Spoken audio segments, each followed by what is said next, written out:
जब भी कभी मन में यह प्रश्न आए कि आचार्य जी क्या करूं, किसी भी संदर्भ में, वह किसी भी विषय का हो सकता है। वह यह भी हो सकता है कि पुरानी गाड़ियां हटाकर नई गाड़ी लेनी है। यह भी हो सकता है कि नया घर बनवाना है। यह भी हो सकता है कि बेटे को शिक्षा कैसे दिलवानी है। मुद्दा कोई भी हो सकता है। उस प्रश्न के अंत में अगर सवाल है कि क्या करूं, तो यह समझना जरूरी है कि आपको क्या करना है।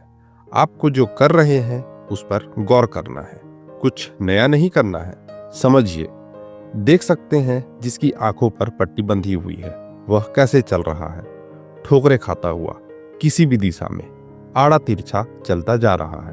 अब वह पूछे आचार्य जी क्या करूं, और मैं उसे कुछ सुझाव दूं कि यह करो, ऐसा करो, तुम बाएं जाओ फिर दाएं जाओ।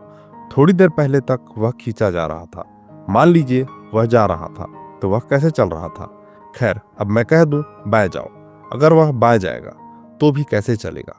पहले भी वह क्या कर रहा था, ठोकरे खा रहा था, अभी भी वह वही कर रहा है। नया कर्म पुराने कर्म से बहुत भिन्न नहीं होगा, क्योंकि करने वाला नहीं बदला। जब करता ही नहीं बदला तो कर्म कैसे बदलेगा।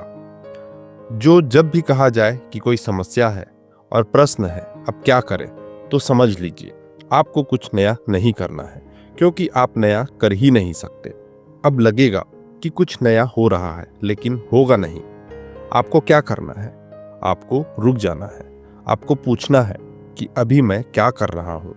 अगर आप देखेंगे तो पाएंगे कि फिलहाल आप ठोकरे खा रहे हैं, बस उसी पर गौर करें। अगर आप ठोकरे खाकर भी सोते रहे, बार बार वही गलती करते रहे, तो यह चक्र चलता रहेगा। लेकिन अगर आप गौर करेंगे, ठोकरों के कारण पर ध्यान देंगे, तो आंखों की पट्टी अपने आप खुल जाएगी।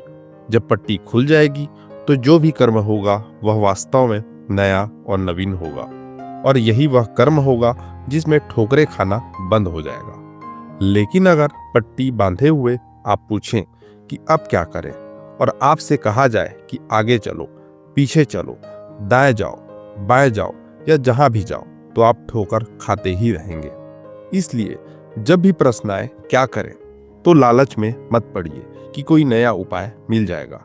कुछ और करने का उपाय ना खोजें, बस ठहरिए और सोचिए कि जो मैं कर रहा हूं वह क्यों गड़बड़ हो रहा है। गड़बड़ करने वाले आप ही हैं। जब तक आप खुद नहीं बदलते, तब तक आपकी मूलभूत गुणवत्ता नहीं सुधरेगी। इस समस्या की जड़ तक जाइए। समस्या से भागने से कोई हल नहीं निकलेगा। भागकर जहां भी जाएंगे, समस्या को साथ लेकर ही जाएंगे।